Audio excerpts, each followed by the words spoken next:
Good morning, students of American history, 1865 to the present. Today's topic is, broad topic, we're going to talk about the word itself, socialism. And I just want to say that you all made me very disappointed and disgusted in myself because when I was a Columbia Green student, I was not even a quarter as thoughtful and bright as you guys are. These discussion board posts on socialism were amazing. I just was blown away by the thoughtfulness in them, the questions you raised, and you were all sort of scratching your head about it, but also writing very, very insightful, smart things. So you guys are doing a great job with your learning out there. You're doing the reading, you're being thoughtful. It's remarkable. If I was half as smart as you guys all are now, imagine how much I would know at my advanced gray beard age. But anyway, so superb. If I were you, I would take time to go back and read all of these posts, what everyone wrote. So I am going to reference those, but I put together what I hope is a somewhat helpful presentation for you today. First off, two things. As many of you noted in your discussion board posts, socialism is a word that means who knows what here in the year 2021. Bella wrote very insightfully, socialism has been a bad word used by the right wing lately, so I've only heard it in that sense. So yes, the right wing Republicans today do like to stick the socialist term onto Democrats, and it's thought-provoking. I'm not going to say it's good or bad, but yes, it is sort of used as a dirty word. There aren't a lot of people today running around saying, I'm a socialist, vote for me, because they're not going to get a lot of votes in a lot of places. So yeah, that's where we hear it the most, but we don't let that be your total thinking about it. Maybe part of me wants to just like chuck the word out the door, but we can't because it is in our culture. So it means different things to different people. Whenever you hear someone use the word socialist, if it's a personal conversation, I don't know if that's likely or not, or in a class, say, well, what do you mean by that? And then you have to get into details, right? You have to get into details. So I want to get into some details and specific examples today. And it's not so much about socialism, it's about the role of government in our lives. That, my friends, is the essential question of being a United States citizen. And when you go and cast your informed votes on election day, what is the role of government in our lives? We get to decide that because we get to vote. So that's what makes America a good place, and more of you need to vote. So we're going to talk more today about the role of government in our lives, and maybe we'll use the word socialism, but that's a very broad term. Like I said, means different things to different people. So why? There's a reason I'm using this weird camera angle. So human beings have been around for I don't know, what did we settle on? 100,000 years, 75,000 years. So why 160 years ago, 160 versus 75,000, why is there suddenly talk of socialism when really in the tens of thousands of years before it, there's really not a lot. There's talk about socialism in the Bible or anything like that.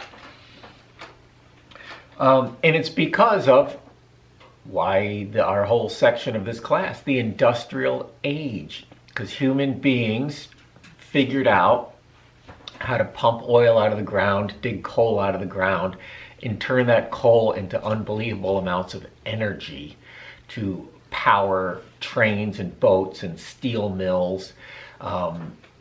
So that did not exist, right? That did not exist.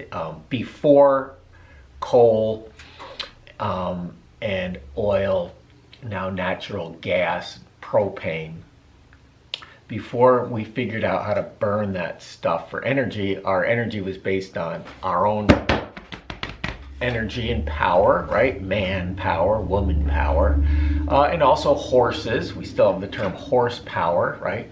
Horses. And wood was burned, but it doesn't have the density of oil or coal or anything like that. So, wood has been burned for a very, very long time.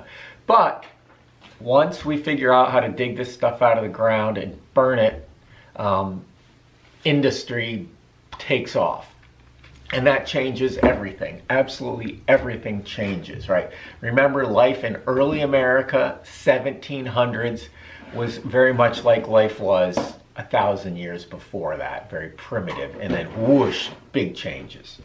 Remember that? I talked about that in the pig slaughtering house video, the now famous pig slaughtering house video.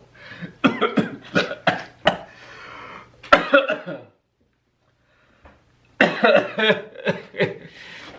get choked up about the pigs.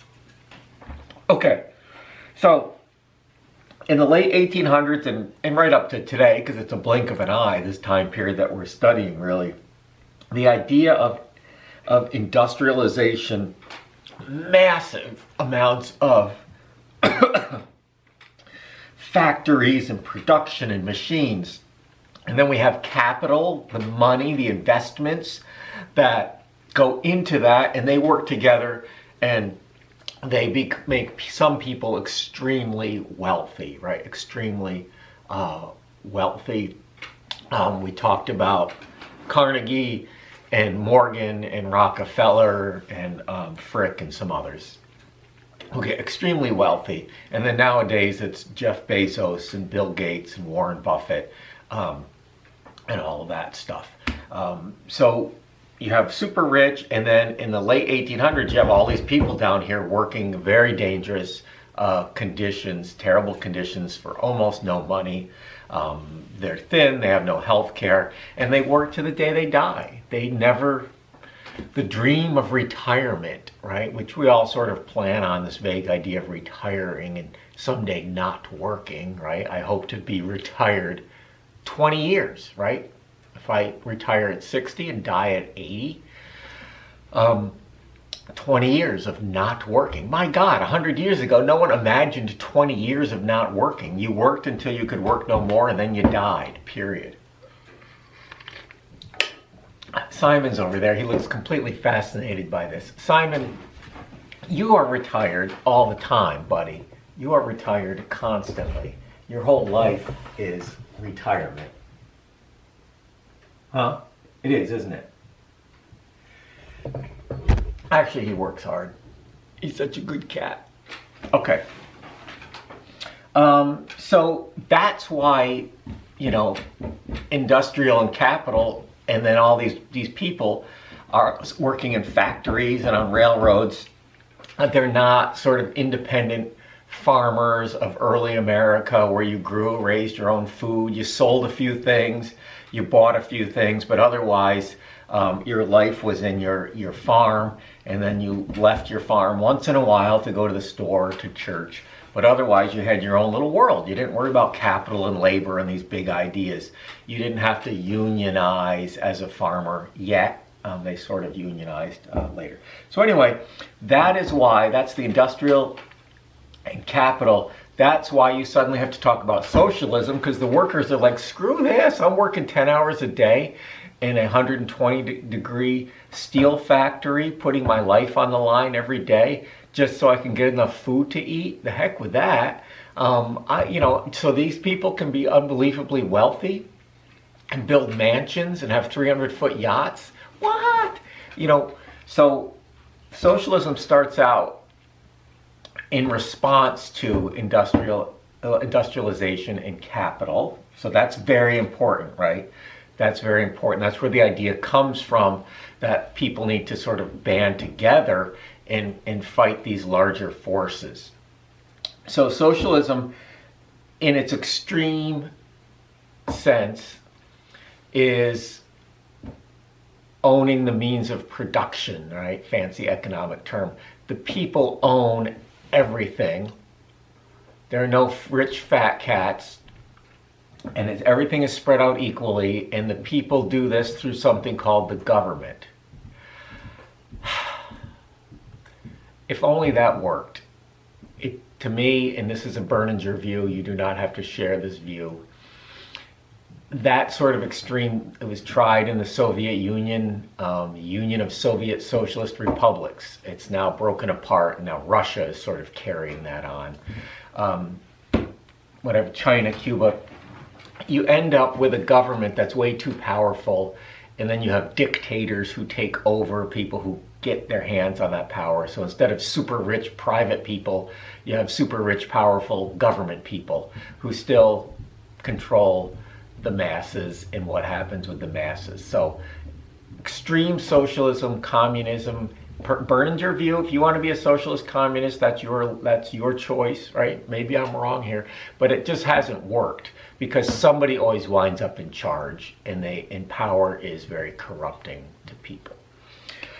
However, at the other extreme of pure capitalism, that we saw what happens there, right? We're studying what happens there. You have kids, 10-year-olds working 12-hour days in factories, getting their thumbs cut off. Case wrote in here about an ancestor of his, I think a step-grandfather who lost a thumb in an industrial accident, and Case was quite happy that he spent his childhood running around with swimming pools and playing games rather than working in a factory losing his thumb, and he at least made it to age 18 before he had to become a working tool. That's not quite what he said, but anyway, that was a good observation, Case. So, this extreme really doesn't work. Government becomes too powerful, and again, you just have a few people become dictators, and that's not good. They control everything. And of course, extreme capitalism, you have people controlling everything. So what happens? What's the best system? Well, I don't know the secret here, but I can get you guys to think about it, because that's my goal, is to get you to think about American life then and now as one thing, and to become informed, voting, active citizens. Several of you very honestly wrote in here, politics is not your thing, it turns you off.